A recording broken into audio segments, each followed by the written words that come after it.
എല്ലാവർക്കും നമസ്കാരം. ആദ്യം സാധാരണ നിലയിൽ ബി.ജെ.പിയുടെ എല്ലാ പത്രസമ്മേളനത്തിലും ഉള്ളതുപോലെ പുതുതായി പാർട്ടിയിലേക്ക് എത്തിയ ആൾക്കാരെ സ്വീകരിക്കുന്ന ചടങ്ങ് നടത്താം. അതിനുശേഷം പത്രസമ്മേളനത്തിൽ പറയാൻ ഉദ്ദേശിച്ച കാര്യങ്ങൾ പറയാം. Shri Saju Mohan, AAP state vice president, SFIയുടെ ex Vattiyoorkavu polytechnic general secretary.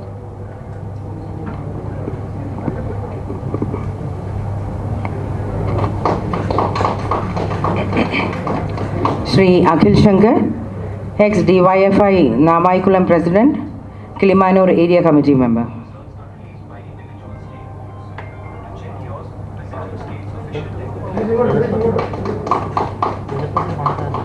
Shri BN Kichu, AAP Attingal മണ്ഡലം treasurer.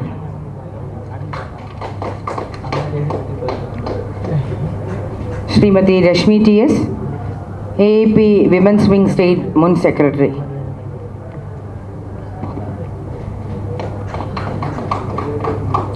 Shri Lakshmi Devi LS, Nedumangad women's wing.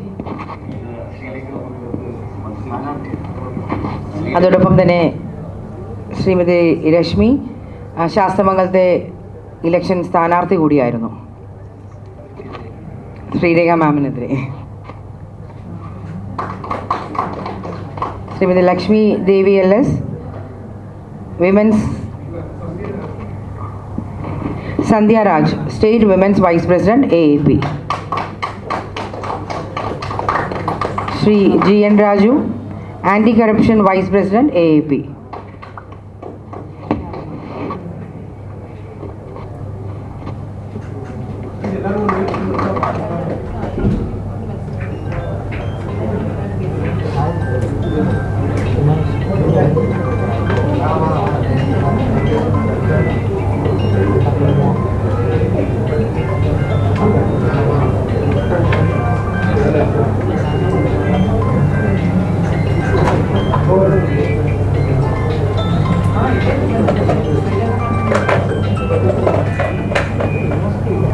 തെരഞ്ഞെടുപ്പ് അടുത്തു വരുന്ന ഘട്ടത്തിൽ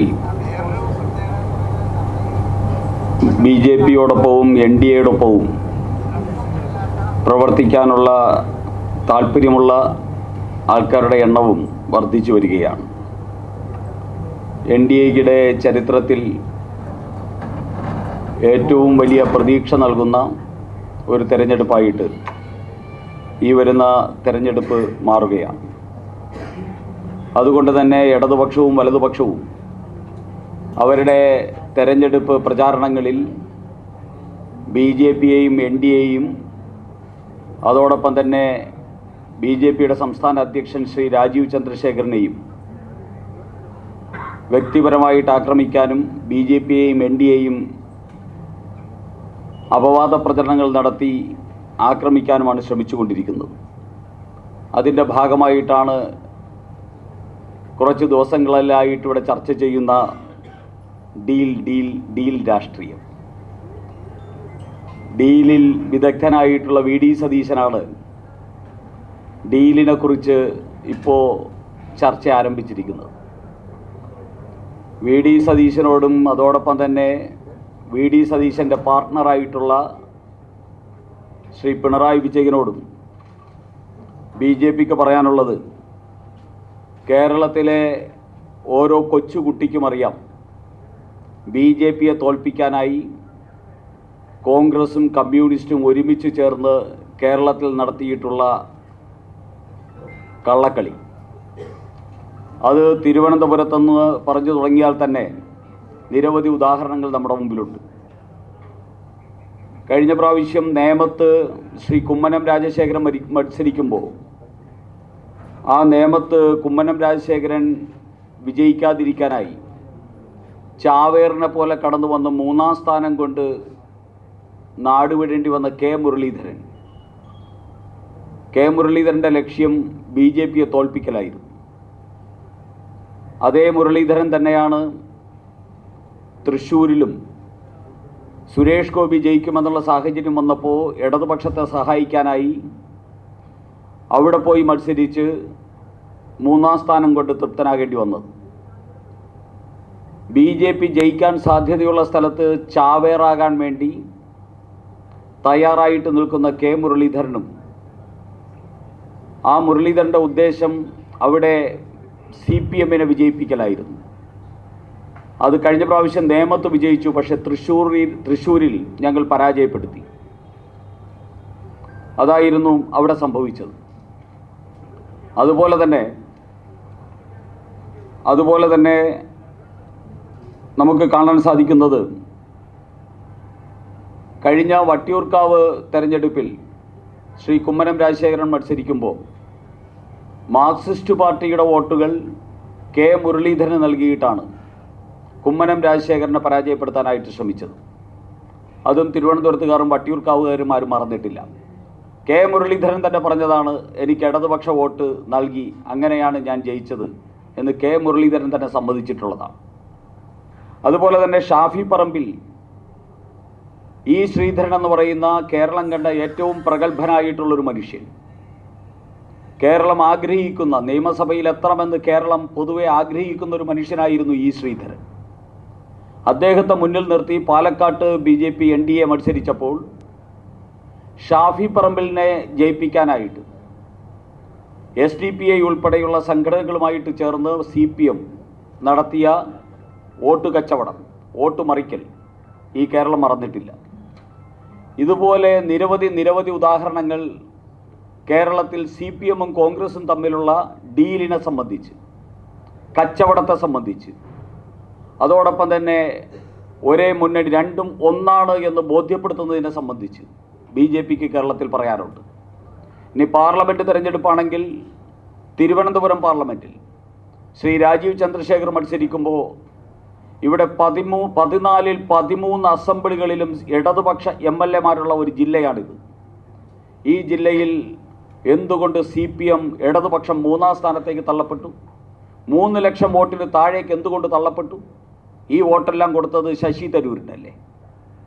BJPയെ തോൽപ്പിക്കാൻ വേണ്ടി പണം വാങ്ങിയും അതോടൊപ്പം തന്നെ SDPI-യും ജമായത്ത് ഇസ്ലാമിയും ഉൾപ്പെടെയുള്ള വർഗീയ സംഘടനകളുമായിട്ടും ചേർന്ന് BJPയെ തോൽപ്പിക്കാനായിട്ട് കോൺഗ്രസും കമ്മ്യൂണിസ്റ്റുകാരും ദശാബ്ദങ്ങളായിട്ട് കേരളത്തിൽ നടത്തിക്കൊണ്ടിരിക്കുന്ന ഡീല്, ആ ഡീലിനെ മറച്ചു വയ്ക്കാനുള്ള ശ്രമമാണ് VD സതീശൻ്റെ ഈ പ്രസ്താവനകളിൽ, UDF നേതാക്കന്മാരുടെ പ്രസ്താവനകളിലൂടെയും അതോടൊപ്പം തന്നെ പിണറായി വിജയൻ്റെ പ്രസ്താവനകളിലൂടെയും പുറത്തു വന്നുകൊണ്ടിരിക്കുന്നത്. പിണറായി വിജയൻ ഇപ്പോഴും പറയുക കോലീബി സഖ്യത്തെക്കുറിച്ച്. പിണറായി വിജയൻ ഇത്രയും കാലഹരണപ്പെടാമോ? 10-30 വർഷങ്ങൾക്ക് മുമ്പ് പറഞ്ഞുകൊണ്ട് ഇരിക്കുന്ന ഒരു സാധനം ഇപ്പോഴും പറഞ്ഞുകൊണ്ടിരിക്കുക.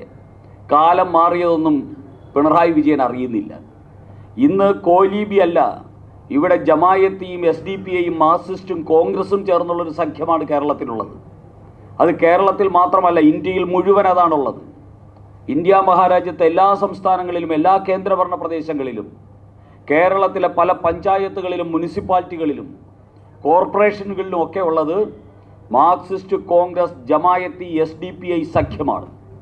ഈ സഖ്യം BJPക്കെതിരെ മാത്രമല്ല രാജ്യത്തിനെതിരെയും കൂടെ പ്രവർത്തിക്കുന്ന സഖ്യമാണ്.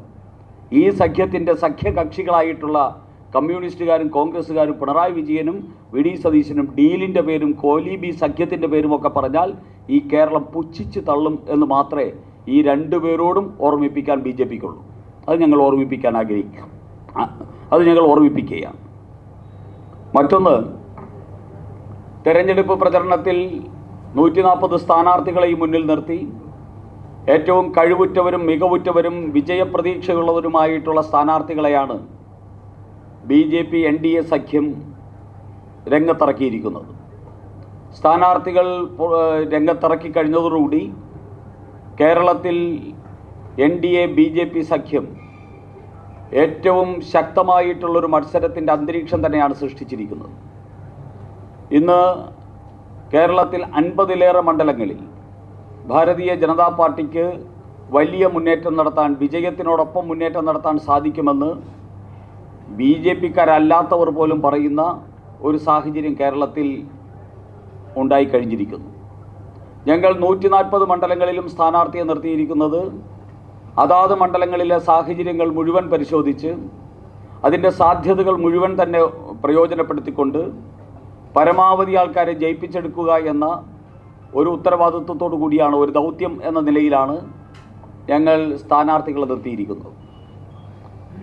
സ്ഥാനാർത്ഥികളുടെ വിജയത്തിനു വേണ്ടിയുള്ള പ്രവർത്തനങ്ങൾ ശക്തിപ്പെടുത്തുന്നതിന് കേരളത്തിൽ എക്കാലത്തും കേന്ദ്ര നേതൃത്വം വലിയ പിന്തുണയാണ് നൽകി വരാറുള്ളത്. ശ്രീ നരേന്ദ്രമോദിജി തിരുവനന്തപുരത്തും കൊച്ചിയിലും വന്നു. തെരഞ്ഞെടുപ്പ് വിജ്ഞാപനത്തിന് മുന്നോടിയായി. അതോടൊപ്പം തന്നെ ശ്രീ അമിത്ഷാ വിജ്ഞാപനത്തിന് മുന്നോടിയായിട്ട് കേരളത്തിൽ വന്നിരുന്നു. വിജ്ഞാപനത്തിന് ശേഷം സ്ഥാനാർത്ഥികളെല്ലാം രംഗത്തിറങ്ങിയതിന് ശേഷം ഉള്ള BJPയുടെ തെരഞ്ഞെടുപ്പ് പ്രചരണ പരിപാടികൾ, ആ പ്രചരണ പരിപാടികളിൽ കഴിഞ്ഞ ദിവസം രാജ്യത്തിൻ്റെ വിവിധ ഭാഗങ്ങളിൽ നിന്നുള്ള മുഖ്യമന്ത്രിമാർ BJPയുടെ സ്ഥാനാർത്ഥികൾ നാമനിർദ്ദേശം പത്രിക നൽകുന്ന സ്ഥലങ്ങളിൽ വന്നിരുന്നു. ഇന്നും ഛത്തീസ്ഗഡ് മുഖ്യമന്ത്രി ഉൾപ്പെടെയുള്ളവർ കേരളത്തിലുണ്ട്. നാമനിർദ്ദേശ പത്രിക നൽകുന്ന BJP NDA സ്ഥാനാർത്ഥികൾക്കൊപ്പം അവർ പങ്കെടുത്തിട്ടുണ്ട്.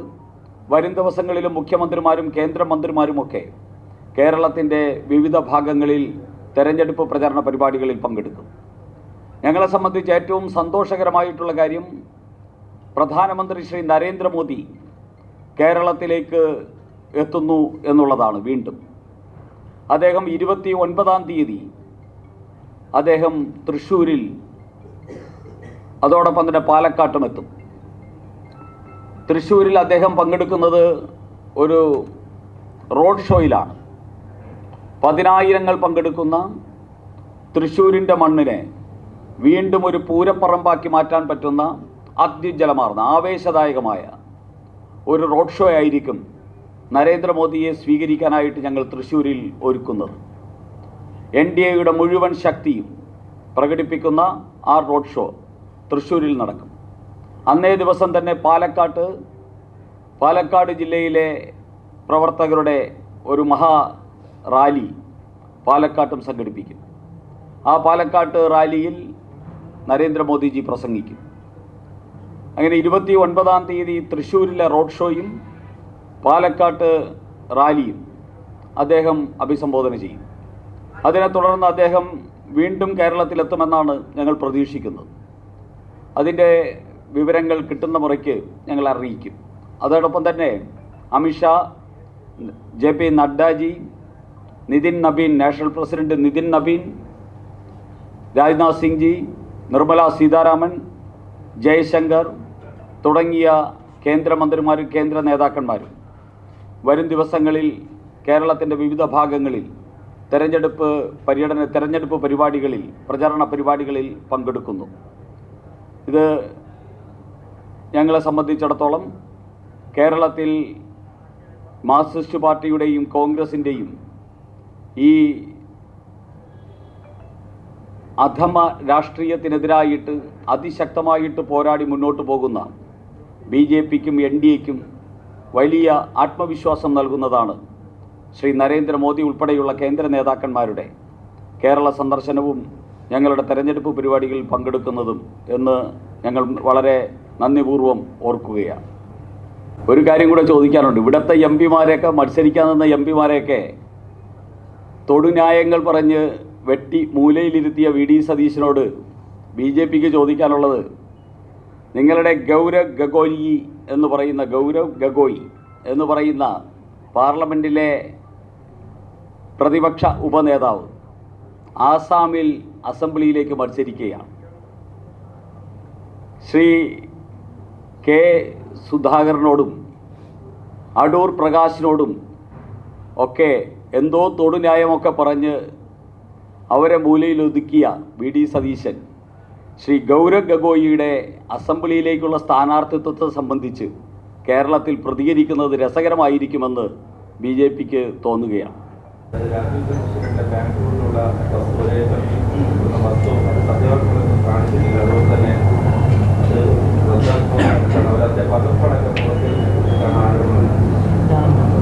കേസ് കൊടുക്കാൻ പറഞ്ഞാൽ കുറേക്കാലം രാജീവ് ചന്ദ്രശേഖർ ഇവിടെ വന്ന സമയത്ത് കുറേ കാലമായിട്ട് ഇങ്ങനെ കുറേ സാധനങ്ങൾ എന്തായി. ഇന്ന് രാജീവ് ചന്ദ്രശേഖർ കേരളത്തിലെ എണ്ണം പറഞ്ഞ നേതാവായിട്ട് മാറി. ഈ കഴിഞ്ഞ 70 വർഷമായിട്ട് കേരളത്തിലെ കമ്മ്യൂണിസ്റ്റുകാർക്കും കോൺഗ്രസ്സുകാർക്കും മുന്നോട്ട് വയ്ക്കാൻ കഴിയാത്ത കേരളത്തിനൊരു പുതിയ പ്രതീക്ഷ നൽകുന്ന നേതാവായിട്ട് രാജീവ് ചന്ദ്രശേഖർ കേരളത്തിൽ ഉദിച്ചുയർന്നു നിൽക്കുകയാണ്. ഇത്തരത്തിലുള്ള കപട ആരോപണങ്ങൾ എന്തു കൊണ്ടുവന്നാലും അദ്ദേഹത്തിൻ്റെ വ്യക്തിത്വത്തിനെ ഒരു പോറൽ പോലും ഏൽപ്പിക്കാൻ ഇവിടുത്തെ കമ്മ്യൂണിസ്റ്റുകാർക്കും കോൺഗ്രസ്സുകാർക്കും സാധിക്കില്ല. അതുകൊണ്ട് ഞങ്ങൾക്ക് പറയാനുള്ളത്, അങ്ങനെ എന്തെങ്കിലും ഉണ്ടെങ്കിൽ കൊണ്ട് കേസ് കൊടുക്കുക.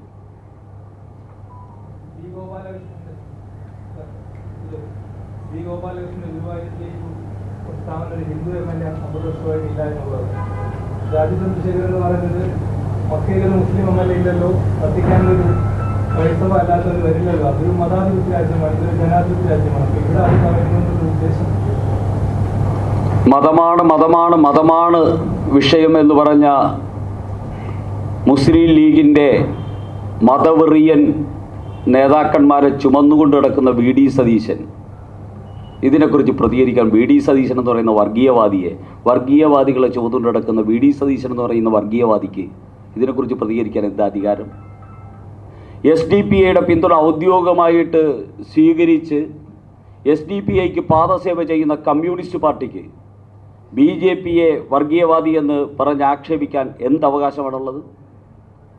ഞങ്ങൾ ഈ രാജ്യത്ത് മുഴുവൻ ജനതയ്ക്കും ആരോടുമില്ല പ്രീണനം, എല്ലാവർക്കും തുല്യാധികാരം, അവകാശമെന്ന് പ്രഖ്യാപിച്ചുകൊണ്ട് കഴിഞ്ഞ 12 വർഷമായിട്ട് മാതൃകാപരമായിട്ട് പ്രവർത്തനം നടത്തുന്ന ഒരു പാർട്ടിയാണ് ഭാരതീയ ജനതാ പാർട്ടിയും LDAയും. ഞങ്ങളുടെ മതേതരത്വം ഇത്തരത്തിൽ തെരഞ്ഞെടുപ്പ് വരുന്ന സമയത്ത് മൗലിക ശക്തികളുടെ പാദസേവ ചെയ്യുന്ന മതേതരത്വം BJPയുടേതല്ല. BJPയുടേത് വികസന മതേതരത്വമാണ്. ഇൻക്ലൂസീവായിട്ടുള്ള ഒരു പാർട്ടിയാണ് BJP. ആ രീതിയിലുള്ള സമീപനമാണ് നിലനിർത്തുന്നത്. ശ്രീ ഗോപാലകൃഷ്ണൻ പറഞ്ഞത് ഗുരുവായൂരിൽ ഒരു വിശ്വാസി ജയിച്ചു വരണം എന്നുള്ളത്, വിശ്വാസ സമൂഹം നേരിടുന്ന ഭീഷണി ഇന്ന് കേരളത്തിൽ വളരെ വലുതാണ്.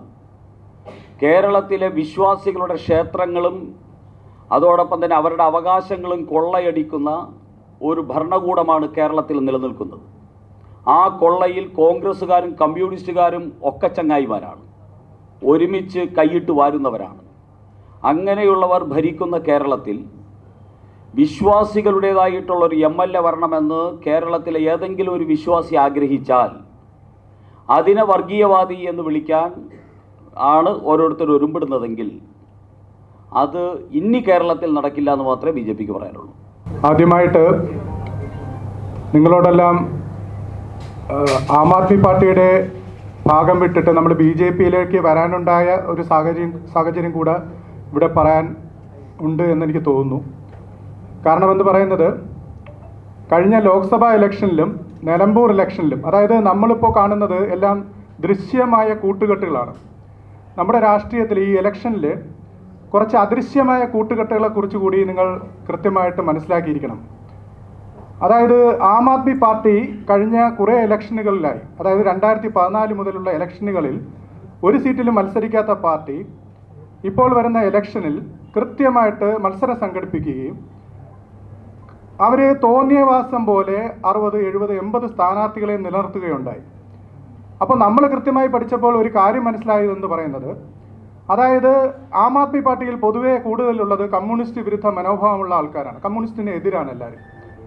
അതായത് ഇപ്പം നോക്കിക്കഴിഞ്ഞാൽ ഇപ്പം കോട്ടയം, ഇടുക്കി ഭാഗത്തു നിന്നുള്ള പ്രവർത്തകർ കേരള കോൺഗ്രസ് കമ്മ്യൂണിസ്റ്റ് പാർട്ടിയുടെ അല്ലെങ്കിൽ LDFന്റെ ഭാഗമായപ്പോൾ അവരോടൊപ്പം പോയതിൽ പ്രതിഷേധിച്ചുകൊണ്ട് ആം ആദ്മി പാർട്ടിയിൽ കൂടുതലായിട്ട് വന്നവരാണ്. അപ്പോൾ end of the election result നോക്കുമ്പോൾ കമ്മ്യൂണിസ്റ്റ് വിരുദ്ധ വോട്ടുകൾ, ഇപ്പോൾ BJPക്ക് കിട്ടേണ്ട വോട്ടുകൾ അല്ലെങ്കിൽ മറ്റൊരു പാർട്ടിക്ക് കിട്ടേണ്ട വോട്ടുകൾ, കമ്മ്യൂണിസ്റ്റ് പാർട്ടിക്ക് എതിരെ കിട്ടുന്ന വോട്ടുകൾ ഡിവൈഡ് ചെയ്ത് കളഞ്ഞുകൊണ്ട് ആ കമ്മ്യൂണിസ്റ്റ് പാർട്ടി ആ ഒരു ഭൂരിപക്ഷം നേടിക്കൊണ്ട് ഒരു വിജയം കണ്ടെത്താനുള്ളൊരു ശ്രമമാണ്. അതായത് ഞാൻ പറയാൻ വന്നത്, ആം ആദ്മി പാർട്ടിയുടെയും CPMന്റെയും പോളിറ്റ് ബ്യൂറോ സെക്രട്ടറി എന്ന് പറയുന്നത് കോമൺ ആണ്. അതായത് MA ബേബിയാണ് കേരളത്തിലെ ആം ആദ്മി പാർട്ടിയെയും ഇവിടുത്തെ CPMനെ നിയന്ത്രിക്കുന്നത്. അപ്പോൾ MA ബേബി എന്ത് പറയുന്നോ അത് അച്ചട്ട മുന്നോട്ട് വെച്ചുകൊണ്ട് കമ്മ്യൂണിസ്റ്റ് പാർട്ടിയുടെ വിജയം മാത്രം ഉന്നമിട്ടുകൊണ്ട് ആം ആദ്മി പാർട്ടി പ്രവർത്തകരെ ചതിക്കുന്ന ഒരു പ്രവർത്തനമാണ് നമുക്ക് ഡൽഹിയിൽ നിന്ന് ഇത്രയും നാളും നമ്മൾ കേരളത്തിൽ നേരിട്ടുകൊണ്ടിരിക്കുന്നത്. അപ്പോൾ ആ ഒരു സാഹചര്യം നമ്മൾ കൃത്യമായി മനസ്സിലാക്കിക്കൊണ്ടാണ് നമ്മൾ ഇത്രയും പ്രവർത്തകരിൽ പറയാൻ, ഇപ്പോൾ നമ്മൾ ശാസ്തമംഗലത്ത് കൃത്യമായി ഒരു രാഷ്ട്രീയം സംസാരിച്ചുകൊണ്ട് അവിടെ ഒരു കൃത്യമായൊരു രാഷ്ട്രീയ ഫൈറ്റ് അല്ലെങ്കിൽ ഇലക്ഷൻ ഫൈറ്റ് നടത്തിയ ഇപ്പോൾ രശ്മി, ഇപ്പോൾ സംസ്ഥാനത്തെ പല നേതാക്കൾ, ഇപ്പോൾ ഇന്നലെ നിങ്ങൾ കണ്ടു വർക്കല വളരെ പ്രമുഖയായ ഒരു നേതാവ് BJP സ്ഥാനാർത്ഥിയായിട്ട് വരികയുണ്ടായി. ഇപ്പോൾ നമ്മൾ പല മണ്ഡലങ്ങളിൽ നിന്നുള്ള, ഞാൻ വർക്കല നാവായിക്കുളം മണ്ഡലത്തിൽ നിന്നുള്ളതാണ്. അപ്പോൾ ഈ പാർട്ടിയുടെ അപജയം, ഈ CPM എന്ന് പറയുന്ന പാർട്ടിയുടെ അപജയം ഇനിയും കേരള സമൂഹം സഹിക്കാൻ കഴിയാത്ത രീതിയിലാണ് മുന്നോട്ട് പോയിക്കൊണ്ടിരിക്കുന്നത്. അതിനെ ഇനിയും സഹിച്ചു കഴിഞ്ഞാൽ കേരളം അറബിക്കടലിലോട്ട് മാത്രമേ താഴ്ന്നു പോവുകയുള്ളൂ. അപ്പോൾ അതിൽ നിന്ന് രക്ഷിക്കാൻ വേണ്ടിയിട്ട് നമ്മുടെ ദേശീയ പാർട്ടി എന്ന നിലയിൽ BJP, നമ്മുടെ രാഷ്ട്രത്തെ നയിക്കുന്ന BJP വളരെ ശക്തമായിട്ടാണ് മുന്നോട്ട് വന്നിരിക്കുന്നത്. ശരിയായ കാര്യങ്ങൾ നിയന്ത്രിച്ചുകൊണ്ട്, സംസാരിച്ചുകൊണ്ട്, ജനങ്ങളോട് പറഞ്ഞുകൊണ്ട് ഇവിടെ തിരുവനന്തപുരം നഗരസഭയിൽ തുടങ്ങിയൊരു വിജയം ഞാൻ ഉറപ്പായിട്ടും വർക്കല നിയോജക മണ്ഡലത്തിലും തിരുവനന്തപുരത്തെ 14 നിയോജക മണ്ഡലങ്ങളിലും കേരളത്തിലെ 140 മണ്ഡലങ്ങളിലും നിയമസഭാ മണ്ഡലങ്ങളിലും ആ വിജയം ആവർത്തിക്കാൻ കഴിയുമെന്നും ഈ കേരള സംസ്ഥാനത്തെ നമുക്ക് രക്ഷിക്കാൻ കഴിയട്ടെ എന്നും ഞാൻ ഉള്ളിൽ പ്രാർത്ഥിച്ചുകൊണ്ടാണ് ഈ പാർട്ടിയിലേക്ക് ഞാൻ ജോയിൻ ചെയ്തിരിക്കുന്നത്. ഇത്രയുമാണ് എനിക്ക് പറയാനുള്ളത്. നന്ദി.